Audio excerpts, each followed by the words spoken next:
প্রিয় দেশবাসী, আসসালামু আলাইকুম রহমতুল্লাহ। আশা করি আপনারা সকলে অবগত আছেন যে ঢাকা রাজধানী শ্যামলীতে একটি কিডনি হসপিটাল আছে।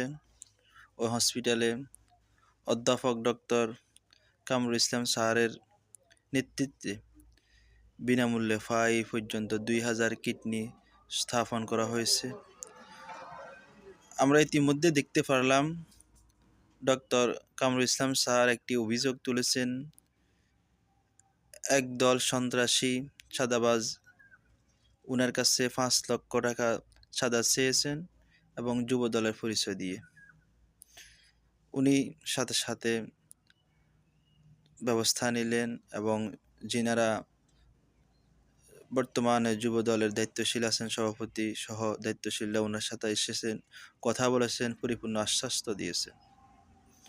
আমি যে কথাটি বলতে চাই, কথাটি হলো, যদি এইভাবে হতে থাকে তাহলে আমাদের দেশ কোথায় গেল? যিনারা দল চালাতেছেন ওনাদের প্রতি অনুরোধ রাখবো, যদিও যুবদলের সভাপতি বলেছেন যে যে চাঁদা চেয়েছেন এ আমাদের দলের কেউ নয়, এরপরেও যেন অতীতে যা হয়েছে সামনে যেন এমন কিছু না হয়, ওনাদেরকে এই বিষয়ে খুব সতর্ক থাকার জন্য অনুরোধ করব। পাশাপাশি এই যে কিডনি হসপিটাল, অধ্যাপক কামরুল ইসলাম স্যারের হসপিটালে সর্বোচ্চ নিরাপত্তা এবং সমস্ত বিষয়ে প্রশাসনিকভাবে, রাষ্ট্রীয়ভাবে সবাইকে হেল্প করার জন্য অনুরোধ করছি, ওনাদের পাশে থাকার জন্য। কারণ উনি বলছে যে তাদেরকে গ্রেফতার করতে প্রশাসনও ভয় পাইতেছে।